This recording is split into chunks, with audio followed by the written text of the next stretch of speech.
Good people, good people, good people. Welcome to another edition of Commanders Wrap, where you get all your relevant Commanders news and a little opinion too in 15 minutes. I'm your host, Dr. Wonderful, Doctor of Writing, Professor of English, and avid Commanders fan.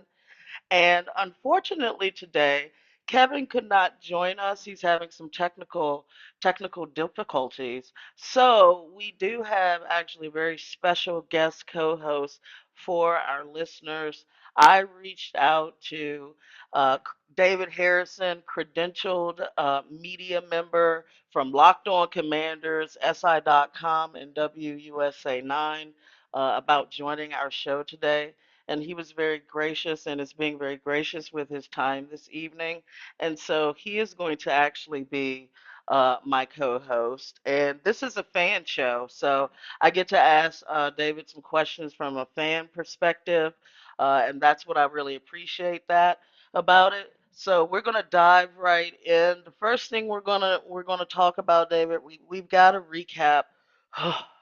We've got to recap this terrible Commanders loss. When I was talking to my co-host Kevin right before the Bears game, I was saying to him, Uh, I was like, a lot of people are trying to make a rivalry between Washington and the Bears, and I'm not going to buy into that narrative. Like, our rivals are in our division, and that's what we got to focus on, because winning the division is the surest way to get to the playoffs. So for me, losing to Dallas, I makes me want to lose my religion. Actually, I think I might have lost my religion when we lost to Dallas, and so badly, right? yeah, Right. So like we lost so badly, and at 44-22, it's another embarrassing loss. And at this time, I'm starting to wonder if the Commanders are just plain embarrassing.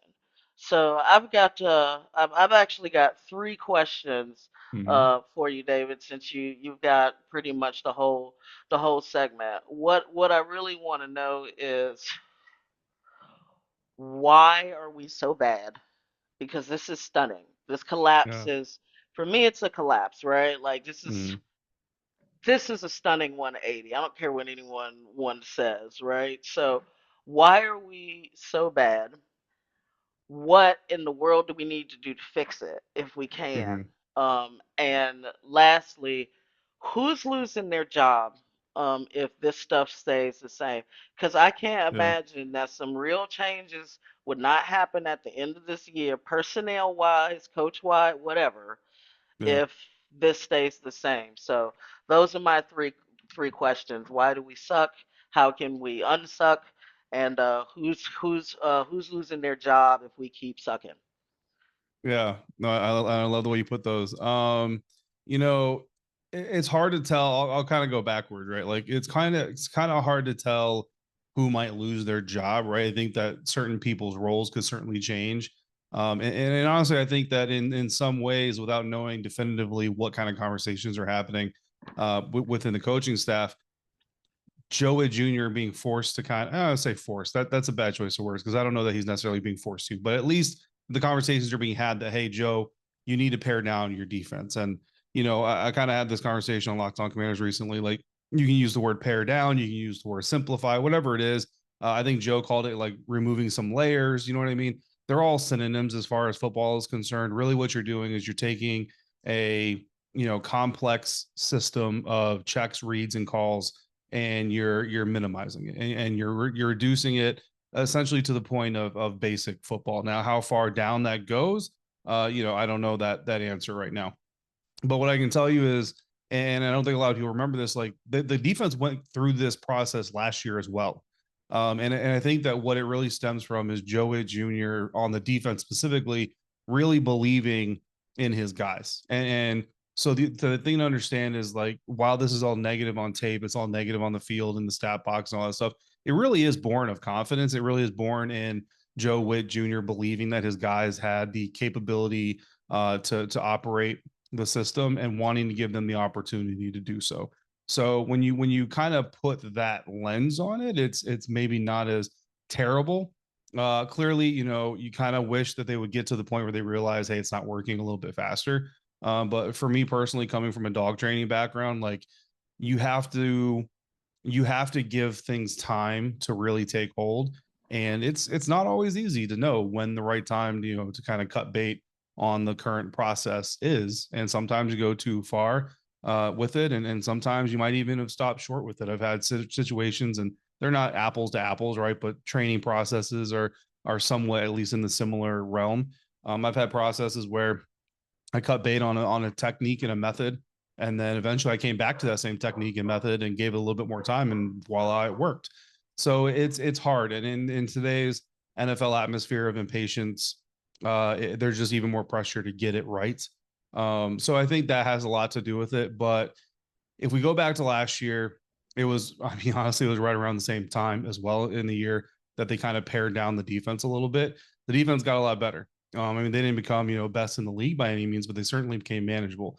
That doesn't mean it's going to the same results going to happen this year. You know what I mean? But it's at least a positive and a potential hopeful that, okay, it could have the same effect as it did last year. So I think as long as the staff is being open to suggestions and they're trying new things and doing all this other stuff, I don't know that anybody loses their job, because people typically lose their job when they're either out of ideas or refuse to change. That's typically when coaches lose their jobs, and I don't feel like this staff is at the brink of either of those places. Now, how do you get the Commanders to unsuck? I love the way you put that. I think that simplifying the defense can help. Get back to just playing football the way all these guys grew up playing football, and let them play fast. And honestly, like I've always kind of been a fan of die by the sword. You know what I mean? Go out there, be aggressive, play fast, and if it doesn't go right, it doesn't go right. But we're gonna at least go out there and we're gonna give it our biggest swing. Offensively, I think that with Cliff, my biggest beef with him has been just, and I don't know that it's only with Cliff, to be fair, but a refusal to just kind of understand that your team's a run first offense. We'll see, if that changes at all this week against Kansas City, because if you heard the crossover with the Locked On Chiefs guys, they flat out said that trying to run the ball and establish a physical tone early might be the best way to try to beat their defense. So we'll see, because that sure sounds a whole lot like Chris Rodriguez getting involved, Jeremy McNichols, and then of course Bill to try to gash them with big chunks, right? So we'll see what they do. And then as far as what's gone on, I think the biggest, like just being real, the biggest reason things aren't going well this season is that this team has lost more than 30 games worth of starting snaps this year into injuries. The problem with saying that is injuries are never an excuse. And we're always going to look at another team and say, yeah, but the Tampa Bay Buccaneers, Chris Godwin hasn't been healthy all year. Mike Evans lost a big chunk of time. Right. Jalen McMillan, their number 3 wide receiver, was gone before the season even started, and their offense is humming. And the only thing I can say to that answer, or to that rebuttal from anybody else, would be there are different situations. Every situation is a little bit different, and you don't know what horses you have in your cabinet until you have to pull them out. You know what I mean? You don't know what Luke McCaffrey is capable of as a number 2 receiver until he's a number 2 receiver. That's not to make an excuse. It's just to be blunt about what the situation is. You can't stock your shelf with a number 5 receiver that you believe is a number 1, because they don't exist. So you see guys, and to stick with the Buccaneers example, you see Tez Johnson, a rookie wide receiver who is number 5 on their depth chart when everybody's healthy, right? It goes Mike Evans, Chris Godwin, Jalen McMillan, Emeka Egbuka actually might be above Jalen, and then Tez. So Tez Johnson maybe actually even behind Sterling Shepard, so maybe their 5th or 6th wide receiver. When everybody gets injured, Tez Johnson suddenly, boom, looks like a bona fide NFL wide receiver. I promise you, the Buccaneers didn't realize that either. You know what I'm saying? So there is a little bit of kind of a luck and all that kind of stuff to it as well. But there's also the combinations. You look at Cliff Kingsbury in this offense, and you look at the roster. These receivers are designed to play off of each other. They all do something different, and they all do something special, and none of them does everything.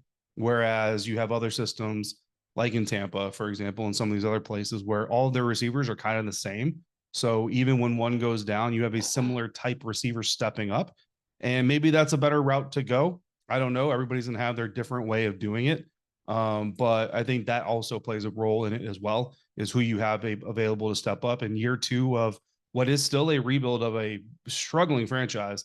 It's a little bit hard for me to expect that they have pieces to run, even in their depth after losing that many starter snaps.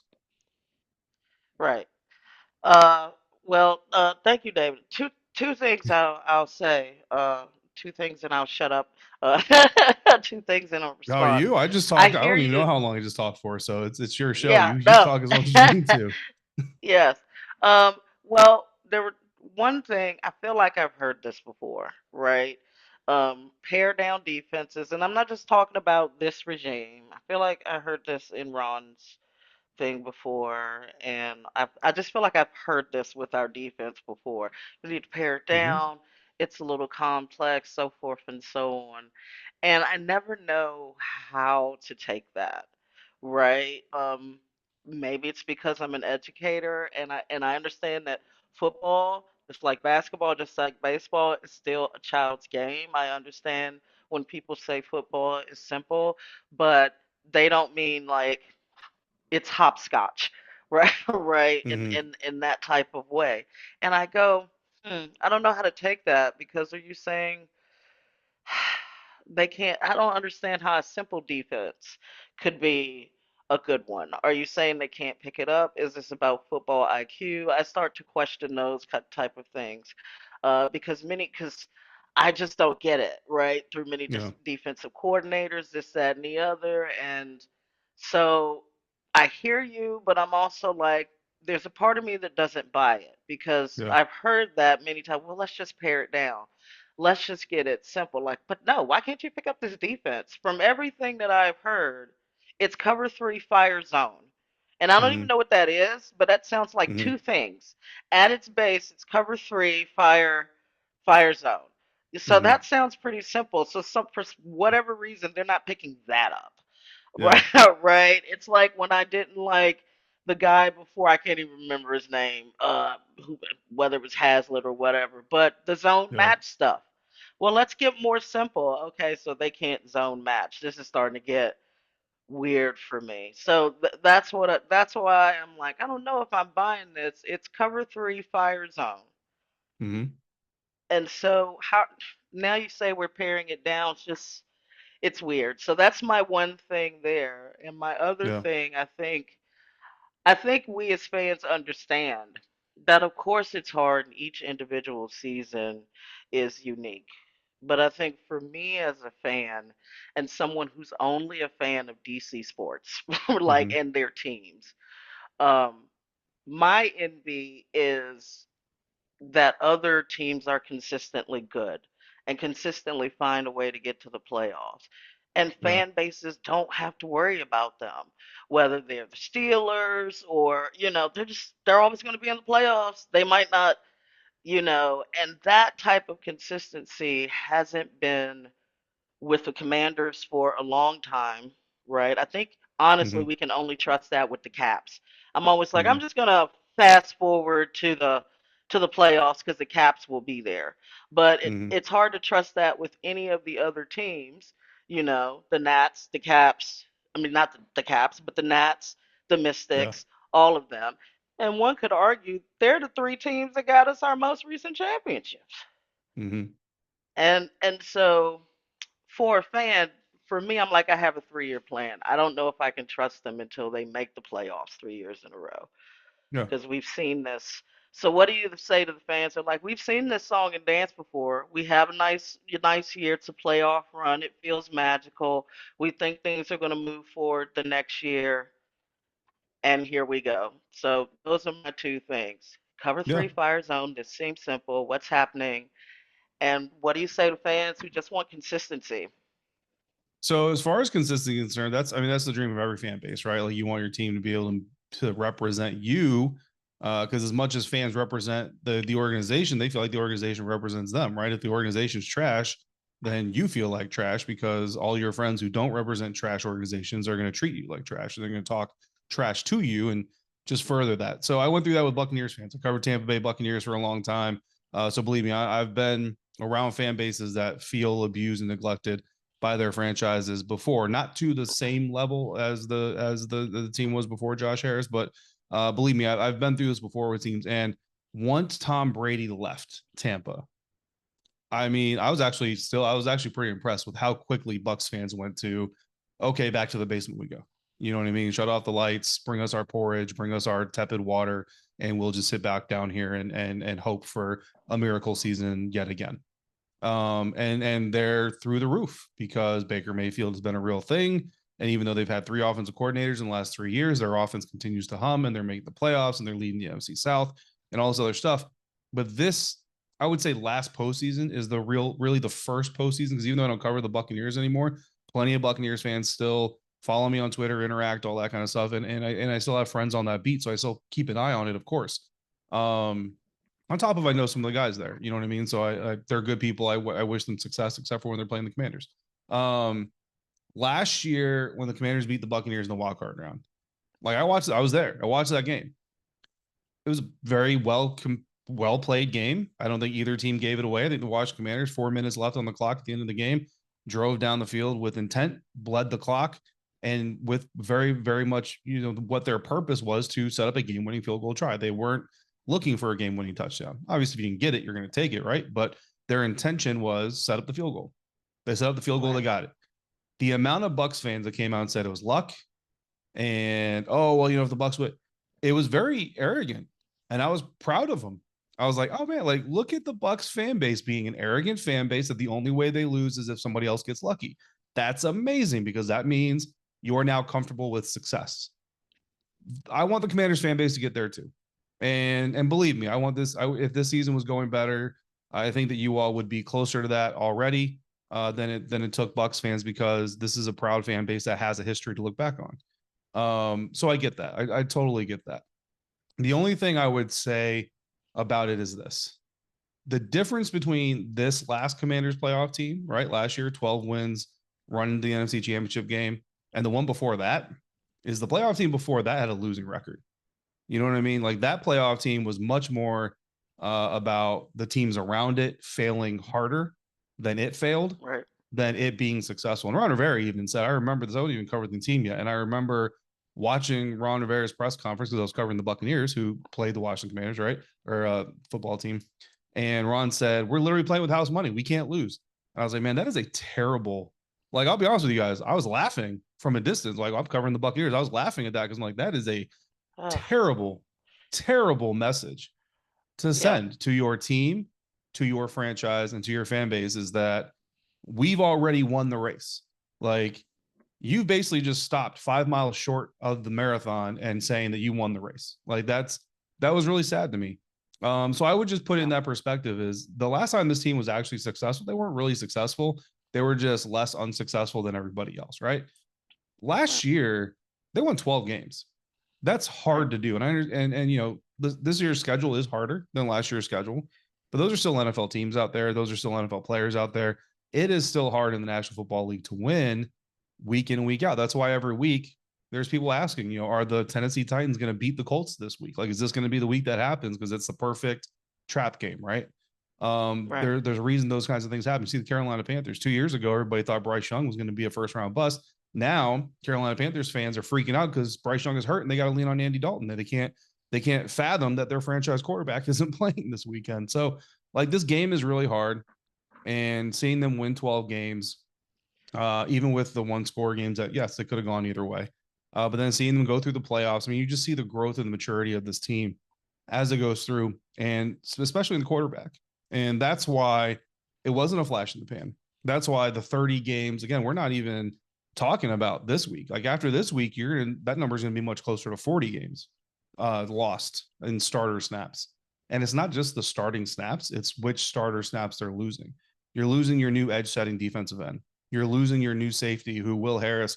I'm really glad Joe Witt really threw this out. And Dr. Wonderful, because we've talked about this on the show and in the text messages, like we know how important Will Harris was and how important, Yeah. how impactful his loss was. So I was proud because when Joe Witt said nobody's talking enough about Will Harris and his loss, I was like, my listeners know, we know, like we've been talking about it. So it's not just the fact that they lost those snaps; it's who they lost. Austin Eckler that's your primary back. Like Yeah. I love Bill just as much as the next guy, but Bill was never supposed to be the primary back. You know what I mean? He was always supposed to be part of a rotation. Austin was supposed to be the guy. Jaden Daniels. I mean, that speaks for itself, right? That's your starting quarterback. So your starting receivers, et cetera, et cetera. Like you're not losing your left guard where you're deep and you can step him up and it's 3 games and you just hold on until it comes up. Like these are significant losses. And I would even venture to say, listen, we'll go back to the Buccaneers example.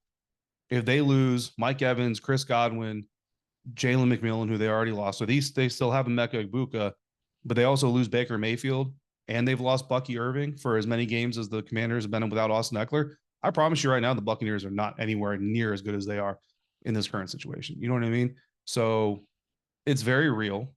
Um, but that's just the context you have to look at it in. And it's hard because you come in with all these expectations, but as the season goes on, like those contextual matters, they have to, in some way, shape, or form, impacts expectation. Um, as fans, it's hard to grasp. And the great thing is, as fans, you don't have to, right? Honestly, like you don't have to. As a media member, I have to. I can't come in here with every single injury that they have and expect them to produce and perform like they have no injuries. So that's just not realistic. What was the other part? Simplification.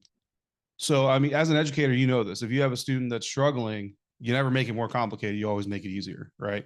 Um, Right. and I get the part of like, it's a kid's game and all that stuff, but I've always said like playing in the National Football League is not a child's game. This is a grown man game, and it's a master's Right. degree, doctorate level program. The things that these guys go through. So, cover three fire zone at the very basics of cover three fire zone. What that means is that there's 3 deep zone coverage players. There's a left quarter or a left third, right third, middle third. Deep zone coverage. That's cover three. That's your cover three umbrella. Um, what the fire zone is means that you're blitzing, you're aggressive. You usually have 5-man rush or more. So that's what a fire zone is. It's a zone blitz scheme. That at the very basics, you're either doing it from a 4-3 or a 3-4. 4 down linemen, 3 down linemen, and then you alternate the amount of linebackers, 4 linebackers, 3 linebackers. If you have three down linemen, then you're bringing at least 1 second level defender, usually a linebacker, as a rusher, and then you're bringing a fifth, either another linebacker or defensive back somewhere as your blitzer in the fire zone.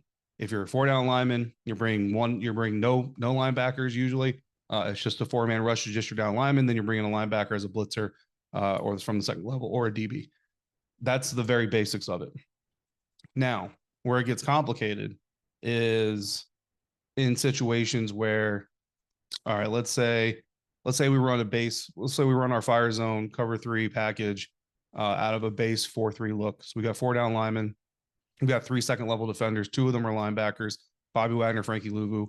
One of them is a Buffalo nickel star, whatever you want to call him, hybrid safety linebacker. We'll call that, Darnell Savage right now.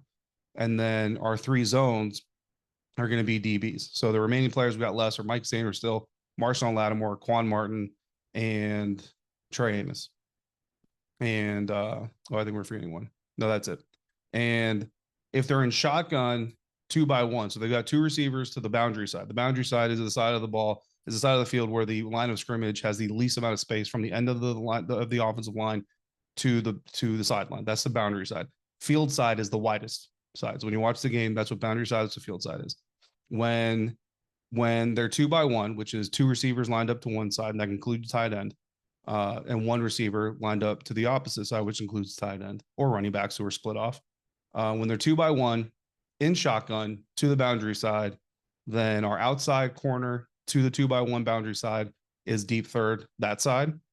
Our safety is deep third middle, and our far corner on the opposite side is deep third, that side. However, if they go from 2-by-1 boundary side and then motion into 2-by-1 field side, then in that moment, we need to shift it to where now we want our safety to actually roll over to be our boundary side third zone. Our slot corner is going to bail deep into our middle zone, and our far corner is going to stay that the field side third zone. That's just with one motion, and that's still a fairly simplistic shift. Now you get into, all right, if the guy's under center, if the quarterback's under center, then our fires, and we got 4 down linemen, our blitzer, our 5th guy is going to come from the middle. Bobby Wagner, you're going to come through the A gap, which means our defensive line has to do things to try to open up that A gap. However, if the quarterback is in shotgun, then our blitzer is going to come from the weak side. So if the tight end's on the boundary side, then most likely Frankie Luvu is going to be our blitzer. Our D line has to anticipate that. If the tight end is on the field side, where Luvu usually is, then it's going to be Jacob Martin, who's on the other side usually. He's going to be our blitzer. So again, so if they're motioning in the same sentence, you now go from a 2-by-1 to the boundary side of the field to a 2-by-1 to the open side to the field side of the field, and the tight end is the guy that's motioning. You're now changing the blitzer, you're changing the entire rush package up front, and you're changing who's dropping into the thirds. And we haven't even gotten into the other guys. The hook curl zones in the middle of the field. That's where things get complicated. Because I don't know if you can even track that while I was talking about it. I wish I could Right. diagram it because it'd be a lot easier. But and to be truthful with you, everything I just described in that 2 to 3 minute window, that is very simplistic for the National Football League. That's very simplistic because these guys also have other checks, like depending on who you're going up against. Right, you go up against Travis Kelce. If Travis Kelce is in line to the field side and they're 2-by-1, then we're going to do this. But if Travis Kelce is split off, standing up as a wide receiver type of player, then we're going to do this. If Patrick Mahomes is in shotgun with a running back to his left, then we're going to do this. If he's in shotgun with a running back to his right, we're going to do this. If they're in pistol, we're going to do this. And all of those things have to happen at one time. And what happens is it's not an intelligence thing. And you know this as an educator. It's not an intelligence thing, it's an execution thing.